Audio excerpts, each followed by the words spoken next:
हरिः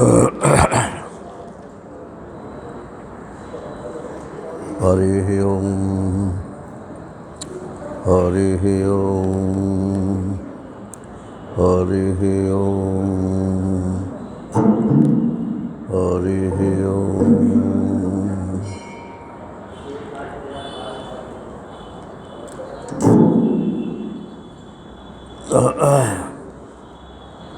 गुरुर्ब्रह्मा गुरुर्विष्णु गुरुर्देवो महेश्वरः गुरु साक्षात् परब्रह्म तस्मै श्री गुरुवे नमः। शंकरं शंकराचार्यं केशवं बादरायणं सूत्रभाष्यकृतौ वन्दे भगवन्तौ पुनः पुनः। ईश्वरो गुरुरात्मेति मूर्तिभेदविभागिने व्योमवद्व्याप्तदेहाय दक्षिणामूर्तये नमः। कृष्णाय वासुदेवाय हरये परमात्मने प्रणतक्लेशनाशाय गोविन्दाय नमो नमः। गोविन्दाय नमो नमः। हरिः ओम। नारायण नारायण नारायण नारायण।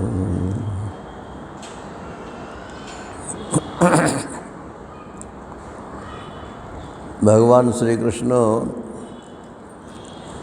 अर्जुन को उपदेश दे रहे हैं कि मेरे भक्त के या मुझको जो प्राप्त ज्ञानी है उसके क्या लक्षण हैं। ये लक्षण जो शास्त्र में बताए जाते हैं इनको मिलाने मत लगना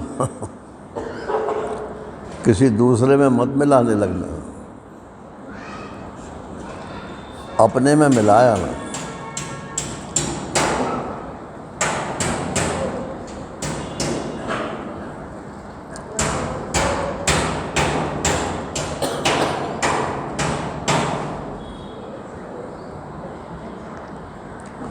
अपने में मिलाने के लिए हैं, दूसरों में मिलाओगे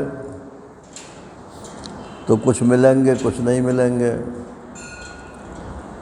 तो या तो अश्रद्धा हो जाएगी उसमें या अंधश्रद्धा हो जाएगी।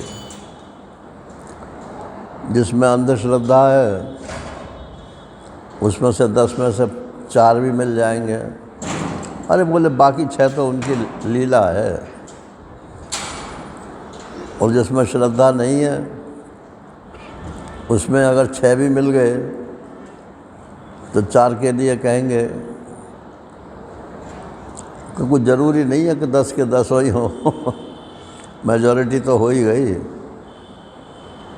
ये सब श्रद्धा की बातें हैं नारायण। और अपने में मिलाओगे तो सही पता चल जाएगा।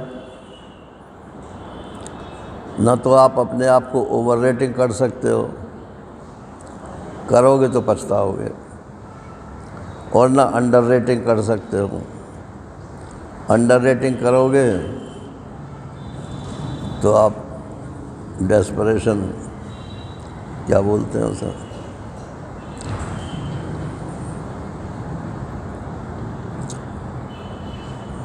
अरे क्या बोलते हैं अपने में हीन भावना के शिकार हो जाओ, डिप्रेशन के शिकार हो जाओ। तो अपने में मिलाने में तो कोई हर्ज नहीं है। तो ये सब मिलाए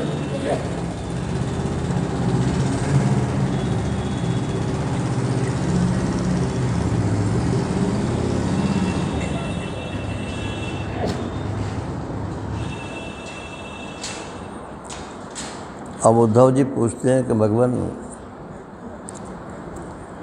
यद्यपि मैं अपने में मिलाऊंगा ठीक है, लेकिन फिर भी आप मुझे बताइए कि मोटा मोटी क्या लक्षण होते हैं। तो वो बता रहे हैं भगवान, कृपालु अकृतद्रोहः तितिक्षुः सर्वदेहिनां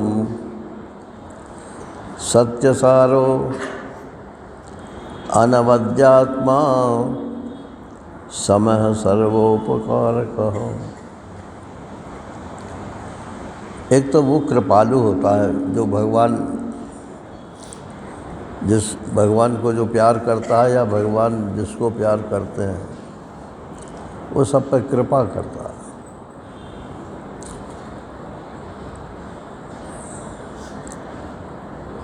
कृपा का मतलब है जो उसके पास है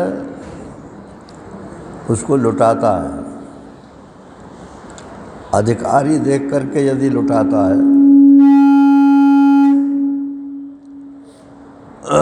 तो वो कृपा नहीं है ना।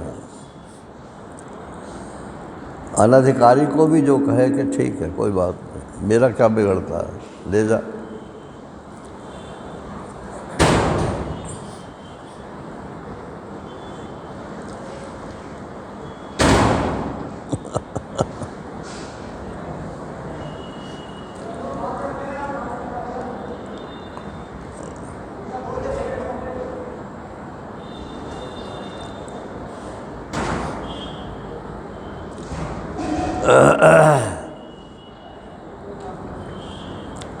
तो एक तो कृपालु होता है, एक अकृत द्रोह होता है, किसी से द्रोह नहीं करता,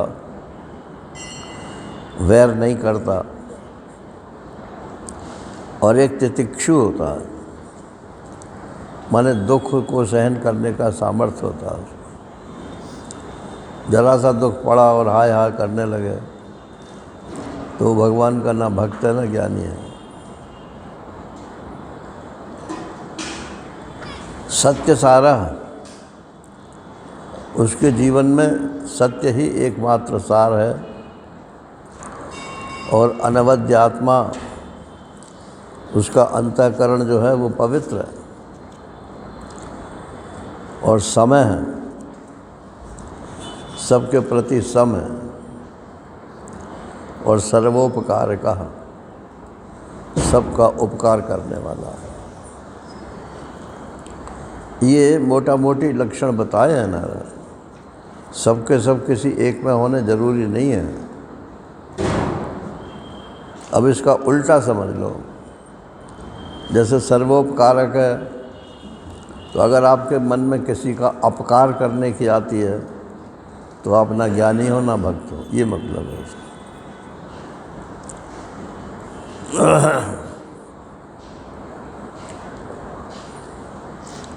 किसी के प्रति भी द्रोह की भावना नहीं होनी चाहिए। अप्रमत्तो गभीरात्मा धृतिमांजित षड्गुणः अमानी मानदः कल्पो मैत्र करुण कारुणिक कवि। एक तो वो कहीं प्रमाद नहीं करता। प्रमाद माने जो करना चाहिए, जब करना चाहिए, जहाँ करना चाहिए, वो वहाँ वही वैसा ही करता है।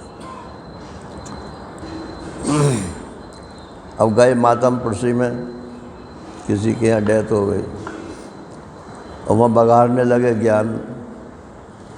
अरे साहब ये तो दुनिया है, चलती फिरती छाया है। अरे अगर करना कहना है तो उसे कुछ सांत्वना दो, उसके दुखों को कम कर सकते हो तो करो, नहीं तो शांत बैठ जाओ। और गंभीर आत्मा, स्वभाव उसका गंभीर होना चाहिए, हल्का फुल्का। जैसे बहुत से चुटकुले सुनाते हैं ना, तो चुटकुले की क्वालिटी क्या है?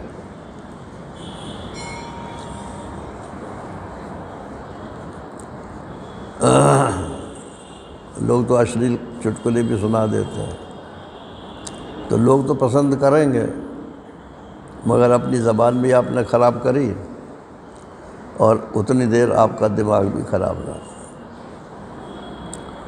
तो प्रमाद नहीं करना चाहिए, यानी जिस समय जो करना चाहिए उस समय वही करना चाहिए। और गंभीर आत्मा, धैर्य रहना चाहिए। और धृतिम आज्यत षड्गुणा, और ये षड उर्मियाँ जो कहलाती हैं, शरीर, स्थूल शरीर में भूख प्यास। एक लड़का था क्या है, बोले मैं संन्यास लूँगा। मैंने करी उससे, नहीं माना,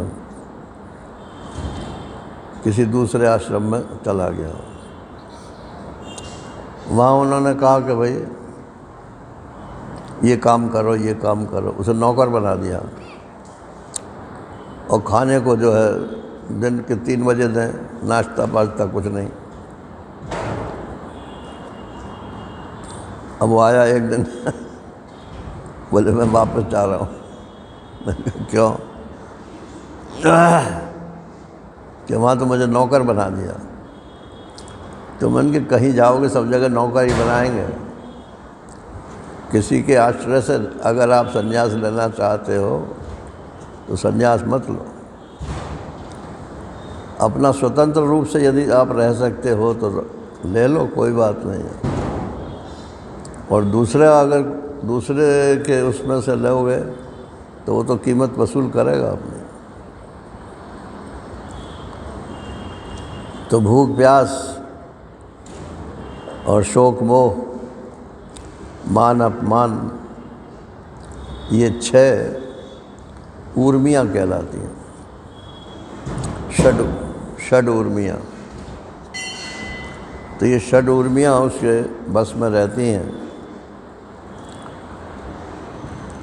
और अमानी मानदह, स्वयं वो मान नहीं चाहता, दूसरों को मान देता। सत्संग हो रहा था वहाँ वृंदावन में, महाराज श्री तख्त पर बैठे थे, सब लोग नीचे बैठे थे। तो एक कोई साधु वेश में थे, नहीं पंडित वेश में थे, सफ़ेद कपड़ों में। तो तिलक विलक लगाए हुए थे। तो महाराज जी समझ गए कि कोई ब्राह्मण है और विद्वान मालूम पड़ता है। तो बोले अरे भाई साहब आप इधर आइए ना, पीछे क्यों बैठ गए, आइए आगे आइए, आगे आगे। फिर बोले कैसे आना हुआ? बोले आपसे कुछ पूछना था। महाराज जी ने कहा कि अरे आप तो बड़े विद्वान हैं, आप हमसे क्या पूछेंगे, हम ही आपसे पूछ सकते हैं। कि वो तो कुछ बातें मैं बता सकता हूँ, कुछ बातें आप बता सकते हैं। अब उनका जो अभिमान था वो प्रकट हो गया। तो महाराज श्री बोले कि आप ऊपर आके बैठिए ना। मैंने अपने पास बैठा लिया, आए थे पूछने ना रहे, अब उनके पास बैठ गए ना।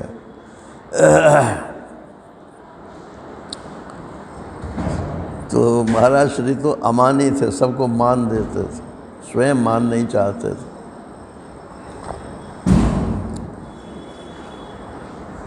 और एक तो आपको मैंने पहले भी कभी सुनाया है, बॉम्बे में बहुत बड़ा भयंकर कांड हुआ। भारत साधु समाज तब बना ही बना था, गुलदारी लाल नंदा ने बनाया था। वो थोड़े दिन के लिए वो प्रधानमंत्री हो गए थे ना, तो भारत साधु समाज बना दिया उन्होंने। उसके अध्यक्ष बन गए महाराज श्री। और उसी समय वो लड़ाई हुई पाकिस्तान के साथ 65 में। तो वहाँ से घायल लोगों के लिए कुछ चंदा इकट्ठा करना था। तो भारत साधु समाज ने चंदा इकट्ठा किया था। महाराज जी ने नहीं, भारत साधु समाज संस्था ने। अब चूँकि ये प्रेसिडेंट थे उसके, तो समाज की मीटिंग में उनको वो लिस्ट दे दी गई कि आप ये नाम पढ़ कर सुना दीजिए किसने कितना चंदा दिया है। अब उन्होंने पढ़ कर सुना दिया। अब उसमें एक का नाम नहीं था। अब वो वहाँ बैठा था आदमी। अब वो महाराज आपे से बाहर हो गया, मेरा नाम क्यों नहीं था? आपने जानबूझ करके मेरा नाम नहीं लिखा। बोले भाई मैंने नहीं लिखे हैं ये नाम तो मुझे कोई लिस्ट दी गई है, मैं तो सिर्फ सुना रहा हूँ। हो सकता है उसने रह गया हो। नहीं, ऐसा ये द्वेष की बातें हैं, ये है वो, गाली बकने लगा वो। तो वहाँ सेठ लोग भी बैठे थे, उनको भी बर्दाश्त नहीं हुआ, तो सब ने जेब में से रुपए निकाले। कितने रुपए दिए थे तेने? 20,000 थे। कितने थे?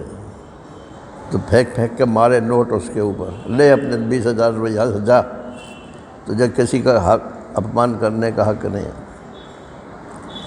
बोले मैं रुपये नहीं लूँगा, मैं इनको दंड दिलवाऊँगा। महाराज जी ने कहा अच्छा भाई दंड दे, हम तैयार हैं दंड लेने के लिए। बोले कान पकड़ो। कान पकड़ लिए, उठक बैठक करो। अब उसने तो शायद ज़्यादा कहा था, 15-20 के लिए कहा था। तो एक तो भारी शरीर था महाराज श्री का। तो 2-4 उठक बैठक लगाई तो लोगों ने पकड़ लिया और उसको वहाँ से बाहर निकाल दिया जो करवा रहा था। तो वो मतलब एक ऐसा कांड है कि इतनी बड़ी पोस्ट पे भी होते हुए और सब महात्माओं के आदरास्पद होते हुए, और फिर भी उन्होंने ये नहीं कहा कि नहीं मैं ये नहीं कर सकता। ठीक है, उठक बैठक लगा दी, कान पकड़ कर सबके सामने। अमानी स्वयं मान नहीं चाहते और मानदह दूसरे को मान देते हैं। चैतन्य महाप्रभु के जो अष्टक है, 8 ही श्लोक लिखे हैं उन्होंने, उसमें भी ये आता है अमान न मानदेय कीर्तनीय सदा हरि। अगर कीर्ति किसी की गानी है तो भगवान की गाओ और सबको मान दो, स्वयं मान मत जाओ। तुलसीदास जी ने इसी का अनुवाद किया है, सबहि मान प्रद आप अमानी, संत के लक्षणों में। अमानी मानदह और कल्पो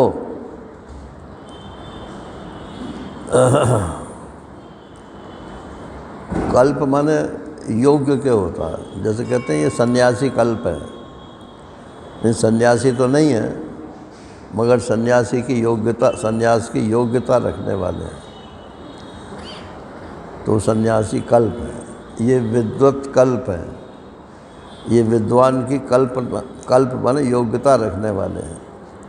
तो ऐसे ही जो आत्मा परमात्मा के बारे में आपको अच्छी तरह से समझा सके उसको बोलेंगे परमात्मा कल्प, आत्मकल्प, गुरु कल्प।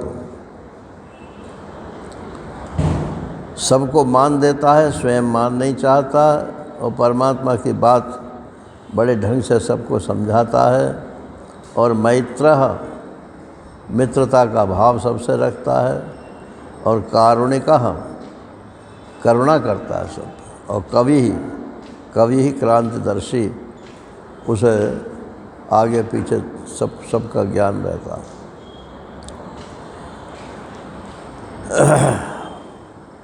अब कहते हैं कि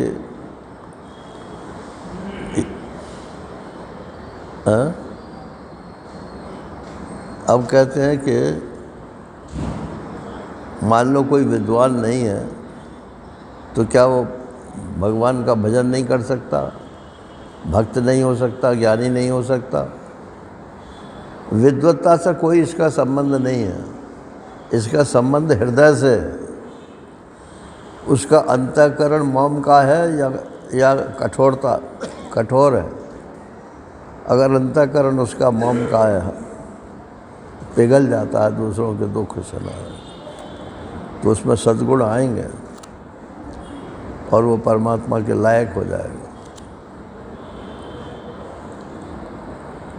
ज्ञात्वा अज्ञात्वा अथ यो वै मां यावान् यश्चास्मि यादृशः भजन्ति अनन्य भावेन ते मे भक्त तमामताः। कहते हैं चाहे तो वो मेरे को जानता हो और चाहे वो नहीं जानता हो। क्या चीज़? कि मैं कितना हूँ, क्या हूँ, कैसा हूँ। ये जो शास्त्र की बातें हैं, चाहे तो वो जानता हो और चाहे वो नहीं जानता हो, लेकिन परमेश्वर है, हमारा प्रेमास्पद है, इतनी बात समझता है और उसी का मेरा भजन करता है। तो भगवान कहते हैं कि भजन्ति अनन्य भावेन, अनन्य भाव से जो मेरा भजन करते हैं, चाहे वो कुछ जाने चाहे न जाने, ते में भक्त तमामता, मेरे मत से सबसे श्रेष्ठ भक्त वही है। इसलिए भाई भजन कैसे करें, प्रेम कैसे करें, ये सीखो। शास्त्र ज्ञान बहुत रटने की ज़रूरत नहीं है, जितना समझ में आ जाए उतना पर्याप्त है। और पूरी तरह से आ जाए तो सोने पे सुहागा जैसे बोलते हैं, वो है।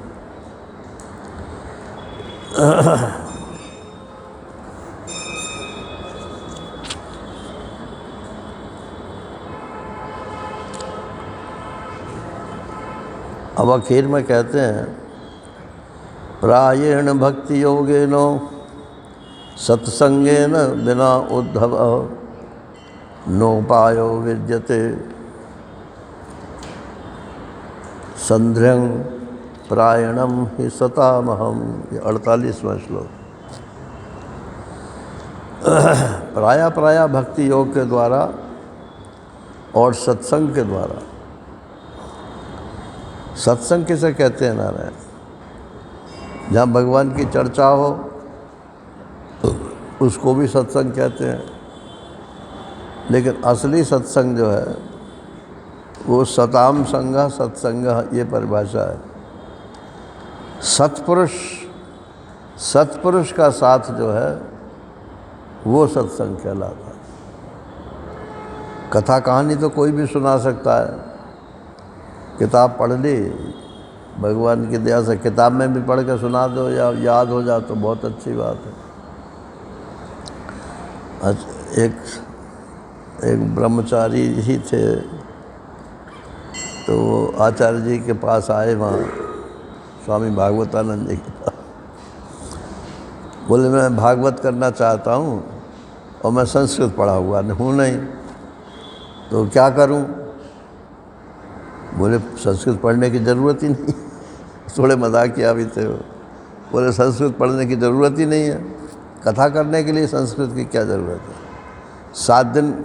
7 दिन वो कथा करोगे ना, और एक सुबह एक शाम को, तो 14 श्लोक जो है एक कागज़ पर लिख लो और उनका अर्थ भी लिख लो। उनमें 7 श्लोक जो है कैसे जैसे तैसे गलत सलत याद भी कर लो, और 7 के मंत्र अर्थ बोल देना। और बाकी तो क्योंकि वो राम मूर्ति की किताब मिलती है, एक प्रोफेसर राम मूर्ति काशी के हैं, उन्होंने एक छोटी सी किताब बना दी है भागवत कथा, तो वो कहानी का याद कर लो, सुना दो, उसमें क्या है, कथा करने में क्या प्रॉब्लम है। तो सत्संग माने सत्पुरुष का संग। जहाँ सत्पुरुष होते हैं वहाँ भगवान चारों तरफ मंडराते रहते हैं। अब बड़प्पन की बात नहीं कर रहे, लेकिन यहाँ भी भगवान मंडरा रहे होंगे ज़रूर, किसी न किसी को उसका अनुभव हो जाएगा। तो प्राय क्या होता है, नियम ऐसा ही है कि भक्ति योग के द्वारा और सत्संग के द्वारा, इनके बिना ना उपायो विद्यते, और दूसरा कोई उपाय नहीं है मेरी प्राप्ति का। अब एक बहुत गोपनीय बात मैं तुमको बताता हूँ। बताओ महाराज, गोपनीय बात क्या है? अगले 12वें अध्याय में, न रोधयति मां योगो न सांख्यम धर्म एव च न स्वाध्यायस्तपस्त्यागो न इष्टापूर्तम न दक्षिणा व्रतानि यज्ञच्छन्दांसि तीर्थानि नियमा यमा यथा वरुन्धे सत्संगः सर्वसंगापहो हिमाम। भगवान कहते हैं कि जैसे मेरे को सत्संग काबू में करता है, वैसा कुछ भी करो, चाहे वो शास्त्र की बात क्यों ना हो, वैसा मैं नहीं उनके काबू में आता हूँ।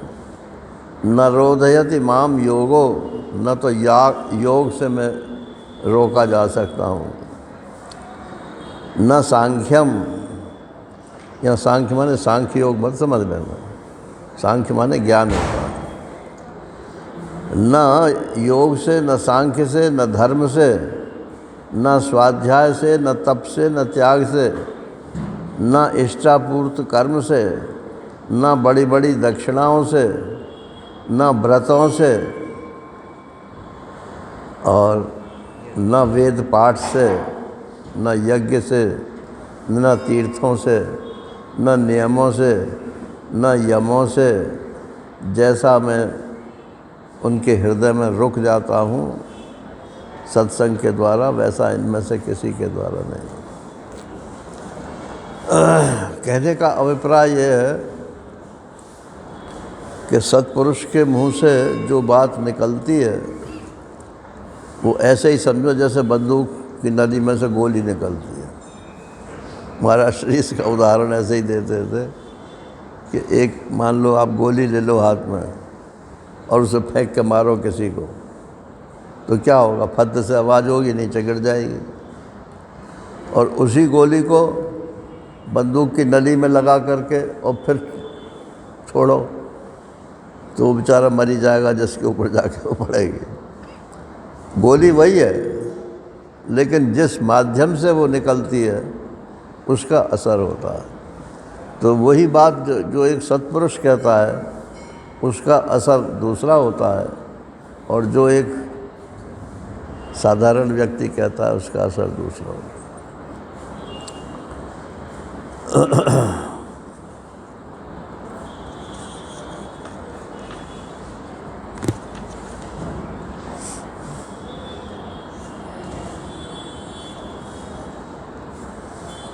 अब उद्धव जी महाराज कहते हैं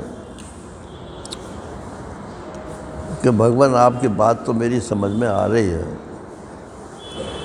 लेकिन मैं अपने में विश्वास इतना नहीं है। मुझे लगता है कि मैं संन्यास धर्म का पालन नहीं कर पाऊँगा। तो आप मुझे ये बताओ कि जैसा मैं हूँ वैसा ही चलता रहूँ या आपकी बात मान करके सन्यासी हो जाऊँ।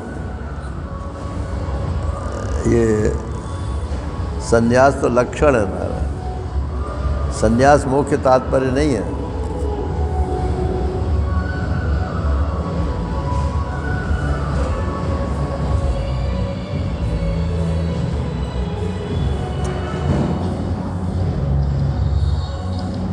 भजन करने,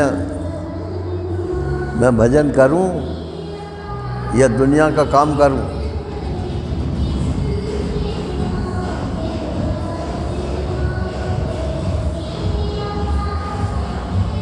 ये बताइए।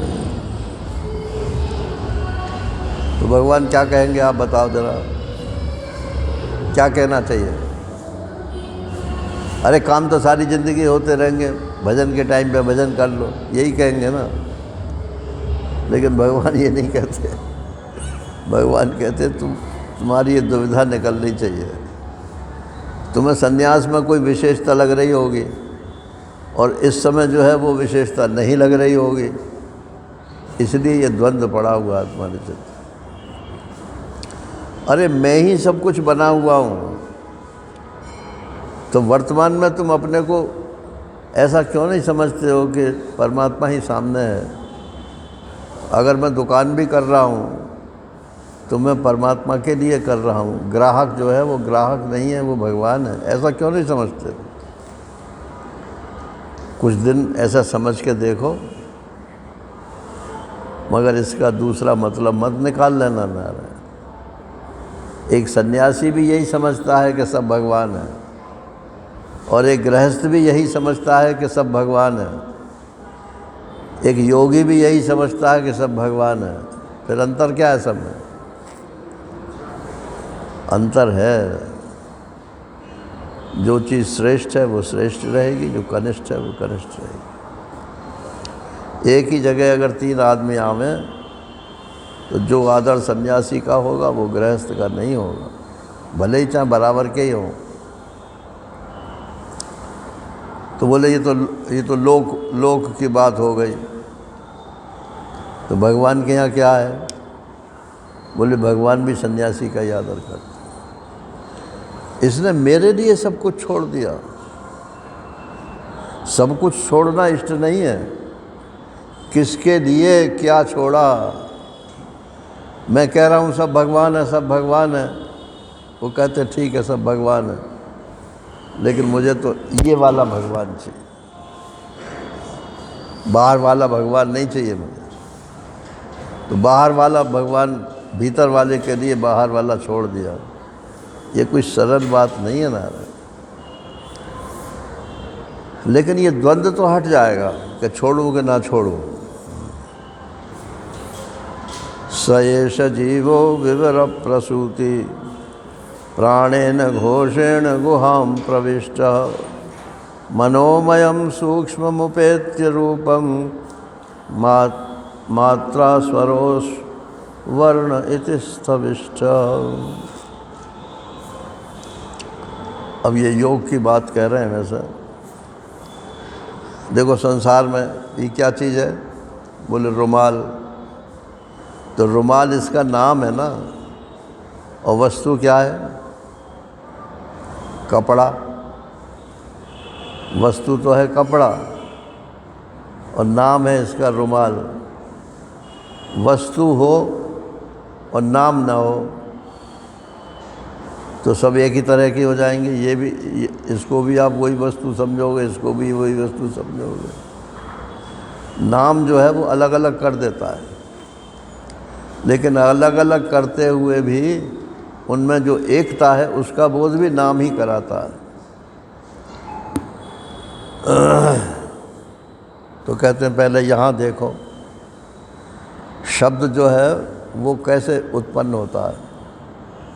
सबसे पहले मूलाधार में स्पंदन होता है। अब ये योग की बात है। मूलाधार में स्पंदन होता है। स्पंदन माने हाँ, वाइब्रेशन। हाँ, तो वो क्यों होता है? वो जो शक्ति है वो शक्ति इस शरीर में घुसना चाहती है, तो उसको परावाणी बोलते हैं। उसमें शब्द स्पष्ट नहीं है वो वाणी है, लेकिन वो वहाँ से निकल करके और फिर चूड़ी पे कौन सा चक्र है? मणिपुर। तो मणिपुर में आता है। यहाँ अग्नि रूप होने के कारण उसमें नाम वो विभक्तियाँ शुरू हो जाती हैं। इसको पश्यंती बोलते हैं। फिर और ऊपर चलता है प्राण के द्वारा, तो यहाँ हृदय में आता है अनाहत। ओम। फिर यहाँ कंठ में आता है, क्या बोलते हैं उसे?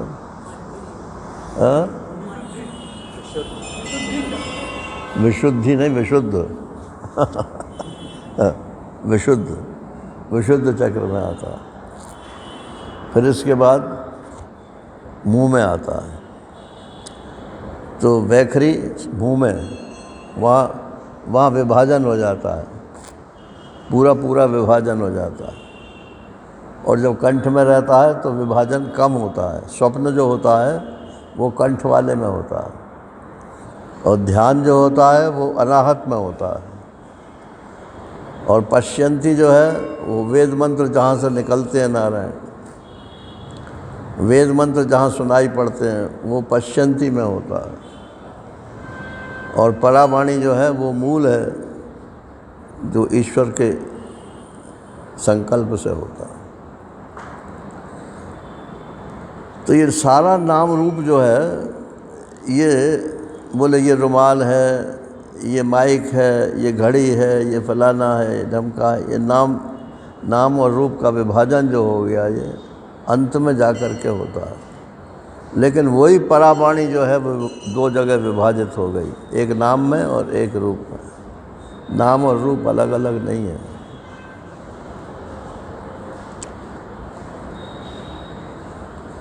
आँख में जो स्पंदन होता है, यहाँ भी तो वाइब्रेशन होता है ना। आँख में जो स्पंदन होता है उससे रूप बनता है, कान में जो स्पंदन होता है उससे शब्द बनता है, त्वचा में जो स्पंदन होता है उससे स्पर्श बनता है। ऐसे ही सब पांचों इंद्रियों में ये स्पंदन के ही सब रूप है नारायण। और स्पंदन परावाणी ही है, माने ईश्वरी इन रूपों में हो रहा है। तो ये समझो कि हम ईश्वर में ही रह रहे हैं, ईश्वर ही सब कुछ बना हुआ है, परमात्मा ही परमात्मा है, ब्रह्म ही सब ब्रह्म है। अब इसमें छोड़ने छाड़ने का विकल्प क्यों करते हो? छूटता हो तो छूट जाए, और नहीं छूटता हो तो नहीं छूटे। मैं छोड़ूं कि नहीं छोड़ूं, छोड़ दूं तो ये नुकसान है, नहीं छोड़ूं तो ये फ़ायदा है ना। ये सब आकलन करोगे तो कभी छोड़ भी नहीं पाओगे। ये सब पूर्व निश्चित है कि आप अपना जीवन कैसे बिताएंगे। प्रारब्ध में ये भी निश्चित है कि आप सन्यासी बनेंगे कि नहीं बनेंगे। आप चाहे जितना सोचो कि मैं सन्यासी हो जाऊं, सन्यासी हो जाऊं, अगर प्रारब्ध में नहीं है तो नहीं हो। तो बोले ये तो बड़ी गड़बड़ की बात है, साधन में भी जो है प्रारब्ध आ जाता है। अरे तो एकमात्र सन्यासी थोड़ी साधन है। गीता में तो कहीं ये नहीं लिखा है कि आप ये लाल कपड़े पहनो तब सन्यास होता है। असक्त बुद्धि सर्वत्र जितात्मा विगत स्पृहा, और क्या है, नैष्कर्म सिद्धिम परमाम संन्यासेनाधिगच्छति। यथा सिद्धिम प्राप्तो यथा ब्रह्म तथापनोति निबोध में। तो अब सिद्धि कैसे प्राप्त होती है? असक्त बुद्धि सर्वत्र, कहीं भी आसक्ति मत करो। फिर भी आपको सर्वत्याग करने की आवश्यकता है अगर आप ब्रह्म ज्ञान चाहते हो तो। लेकिन कपड़े बदलने के लिए कहीं गीता में नहीं लिखा है। कपड़े बदले बिना भी हो सकता है और कपड़े बदल करके भी हो सकता है।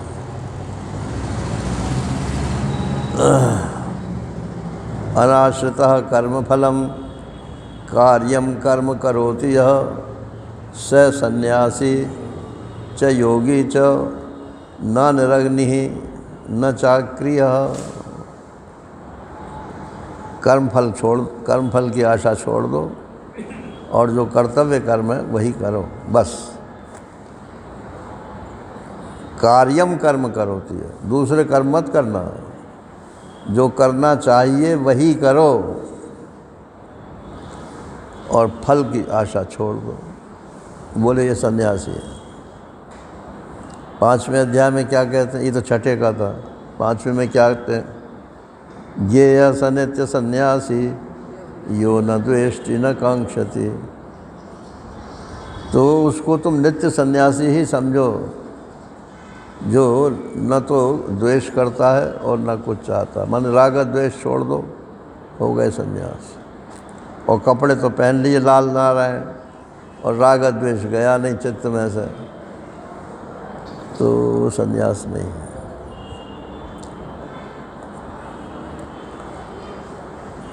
अपने इंद्रियों पर संयम नहीं है तो कपड़े बदलने से क्या फ़र्क है। आसक्त बुद्धि सर्वत्र, कहीं भी बुद्धि जो है आस चिपके नहीं। और जितात्मा, आत्मा माने शरीर, और शरीर माने शरीर और इंद्रिय सब, और विगत स्पृहा, और कहीं स्पृहा ना हो माने और मिले, तृष्णा ना हो।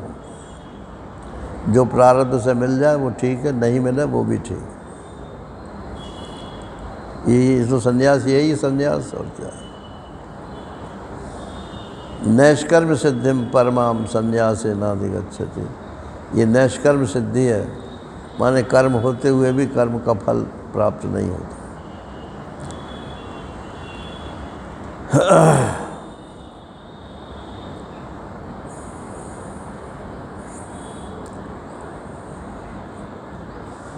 तो भगवान कह रहे हैं कि मैं ही शब्द ब्रह्म रूप से क्रमशः परा पश्यन्ति मध्यमा और वैखरी वाणी के रूप में प्रकट होता हूँ। और ये सब इंद्रियों के जो काम हैं और मन बुद्धि इत्यादि के जो काम हैं, और ये सतोगुण रजोगुण तमोगुण के जो सारे कर्म हैं, कहाँ तक कहूँ, समस्त कर्ता करण और कर्म सब मेरे को ही प्रकाशित कर रहे हैं। ये एक एक आस्पेक्ट परमात्मा का प्रदर्शित कर रहे हैं। अच्छा मान लो नींद आपको नहीं आती, भगवान ना करे नींद नहीं आती आपको, तो ये अच्छी बात है कि खराब बात है? खराब बात है ना। अच्छा अच्छी बात क्यों है?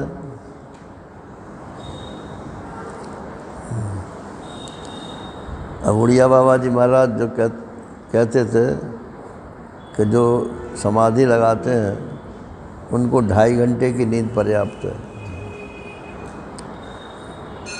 अब जो सुबह से शाम तक काम कर रहा है उसके लिए 2.5 घंटा पर्याप्त थोड़ा ही है।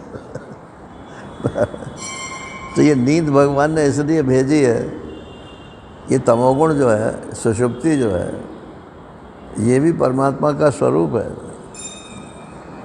इसके बिना पागल हो जाएगा। तो सब में परमात्मा का हाथ देखो, ये अभिप्राय है।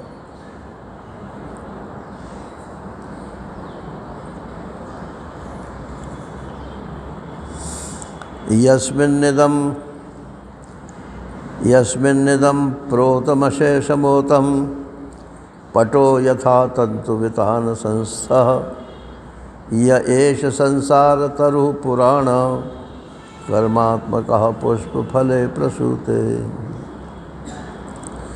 यस्मिन् इदम, जिसमें ये संसार है, इदम माने पूरा संसार, किस में रखा हुआ है? आप कहोगे आकाश धरती में रखा हुआ, धरती पे रखा हुआ है और आकाश में रखा हुआ है। और ये धरती और आकाश किस में रखे हुए हैं? धरती और आकाश किस में रखे हुए हैं? बोले हमारे मन में रखे हुए हैं। ये मन किस में रखा हुआ है? कि ये आत्मा में रखा हुआ है। और ये आत्मा यही तो परमात्मा है क्या। तो सब परमात्मा में ही रखा हुआ। यस्मिन् इदम, जिसमें ये सब है, प्रोतम और अशेषम ओतम, जैसे सूत में लंबा धागा और चौड़ाई में जो धागा होता है, लंबे धागे को ओत बोलते हैं और चौड़ाई वाले को प्रोत बोलते हैं। तो इधर का और उधर का दोनों धागे जब मिलते हैं तो उसमें पैटर्न बन जाता है ना, उसी को कपड़ा बोलते हैं। लेकिन है तो धागा ही धागा ना। तो ये संसार में ताना बाना बोलते हैं वैसे उसको। तो संसार का ताना बाना क्या है? भगवान कहते हैं मैं ही सबका ताना बाना हूँ। मयि सर्वमिदं प्रोतं सूत्रे मणिगणाय।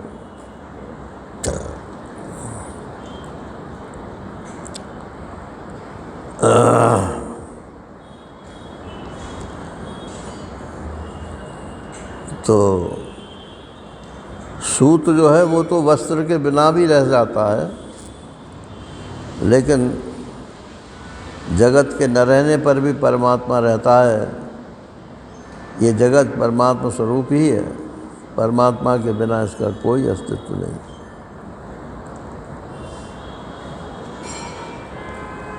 द्वेयस्य बीजे शतमूलस्तृणाला पंचस्कंधा पंचरस प्रसूति दशैकशाखो द्विसुपर्णनीडो स्त्रिवल्कलो द्विफलोर्क प्रविष्ट। ये संसार वृक्ष के दो बीज हैं, द्वे अस्य बीजे। कौन कौन से? पाप और पुण्य, ये दो बीज हैं।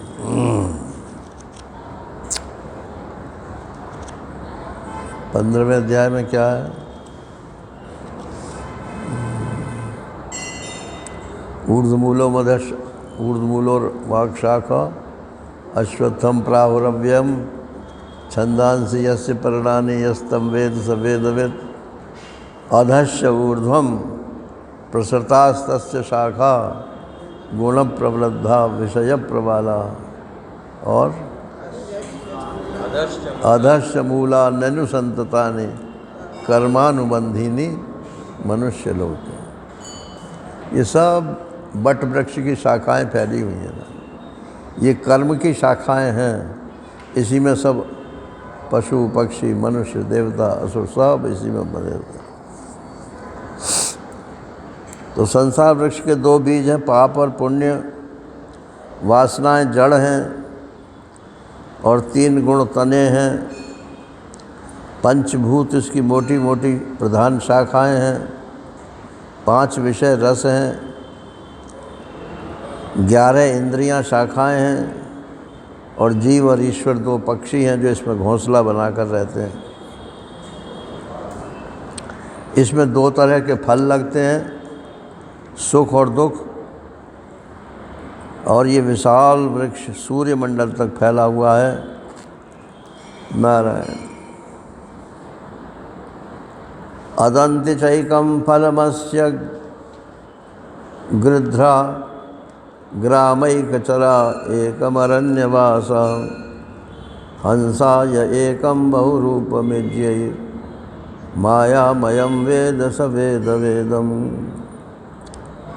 अब कहते हैं कि इस संसार में गृहस्थ लोग भी हैं, वानप्रस्थी भी हैं, सन्यासी भी हैं, ब्रह्मचारी भी हैं, सभी लोग हैं। तो गृहस्थों में भी जो शब्द रूप शब्द रस आदि विषयों में फंसे हुए हैं, जो कामनाओं से भरे हुए हैं, वो तो गीध के समान है। नारायण, गीध बैठे रहते हैं ना वे इस वृक्ष का दुखरूप फल भोगते हैं, क्योंकि वे अनेक प्रकार के कर्मों के बंधन में फंसे हैं। और जो अरण्य के निवासी, जंगल में रहने वाले परमहंस विषयों से विरक्त हैं, वो इसमें राजहंस के समान हैं। वो इसका सुखरूप फल भोगते हैं। उद्धव जी, मैं वास्तव में एक ही हूँ। ये मेरा जो अनेक रूप प्रकार का रूप है, वह केवल माया के द्वारा मायामय है। इस बात को गुरुओं के द्वारा समझ लेना चाहिए। जो समझ लेता है वही वास्तव में वेदों का रहस्य समझता है। कैसे समझें? अब ये श्लोक अंतिम है इसका। एवं गुरुपासनया एक भक्त्या विद्या कुठारेण शितेन धीरः विवृश्य जीवाशयमप्रमत्तः संपद्य चात्मानमथ त्यजास्त्रम्। अरे गुरु जी की उपासना करो भाई।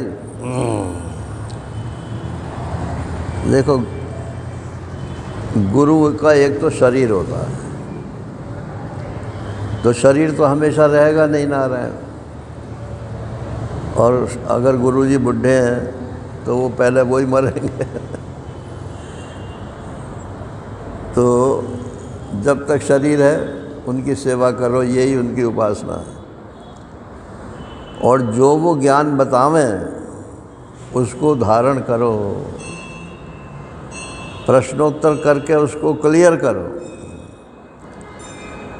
बोले कुछ समझे कि हाँ जी, क्या समझे? कि वही जो आपने समझाया। अरे क्या समझाया भाई? तो बता नहीं सकते। अरे क्यों नहीं बता सकते? अगर समझ गए तो आप समझो उसको। जो ना समझ में आवे उसे पूछो। सभा में नहीं पूछ सकते हो तो अलग सभा से बाहर आके पूछो, लेकिन बिना पूछे तो क्लियर होगा नहीं। यही गुरु जी की उपासना है। रुपया पैसा टका सामग्री देने का नाम उपासना नहीं होता। वो तो उसका दायित्व तो भगवान ने ले रखा है उनका। एवं गुरु उपासनाया एक भक्त्या, एक निष्ठ भक्ति होनी चाहिए। विद्या कुठारेण शितेन धीरः, विद्या की तीखी कुल्हाड़ी कर लो और विवृश्य काट डालो। च आत्मानम नहीं, जीवाशयम अप्रमत्ता, जीव का जो आशय है उसको काट डालो। घर, जीव का आशा क्या है? अज्ञान। हम परमात्मा को मैं समझ रहा हूँ, परमात्मा को मैं जीव समझ रहा हूँ, इससे बड़ा और अज्ञान क्या होगा? इसको काट डालो और फिर परमात्मा स्वरूप होकर कुल्हाड़ी फेंक दो। उसे लिए हुए मत घूमो कि यहाँ भी काटे, यहाँ भी काटे, यहाँ भी काटे। जब जान लिया कि सब परमात्मा ही है, अब कुल्हाड़ी की कोई ज़रूरत ही नहीं है। अपने अखंड स्वरूप में स्थित हो जाओ। बस ये पूछा था उन्होंने, उद्धव जी ने, कि मैं छोड़ दूँ या जैसा हूँ वैसे ही चलता रहूँ? अरे बोले इस दुविधा को छोड़ दो और जो मैंने बताया है उसको धारण करो। छूटता होगा तो छूट जाने दो, उसमें टांग मत अड़ाना। इसमें ऐसा कुछ नियम नहीं है नारायण। एक महात्मा कहते थे कि एक आदमी के हाथ में अग्नि रखी थी, हाथ तो जल रहा था उसका। क्यों जी मैं आग फेंक दूं क्या? फिर दूसरे से पूछा, क्यों जी मैं आग फेंक दूं क्या? अरे इतनी देर में तेरा हाथ ही जल जाएगा भाई। अगर हाथ जल रहा है तेरा तो फेंक, और नहीं जल रहा है तो कोई ज़रूरत नहीं है किसी से पूछने की, जहाँ हो वहीं ठीक।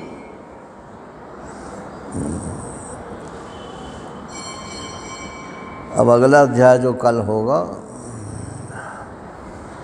वो बहुत बढ़िया भी है और महत्व का भी है। ये हंसावतार की कथा है और इसमें मूल प्रश्न यही है कि विषय तो इंद्रियों में घुस गए हैं और इंद्रियां विषयों में घुस गई हैं, तो कैसे दोनों को अलग करें?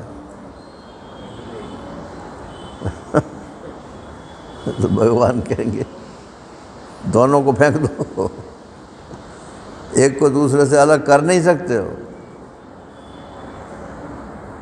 अपने स्वरूप में दोनों को त्याग। ये सनकादिक को मैंने ऐसा उपदेश दिया था, उद्धव जी वही मैं आपको सुनाऊंगा, लेकिन आज नहीं, कल सुनाऊंगा।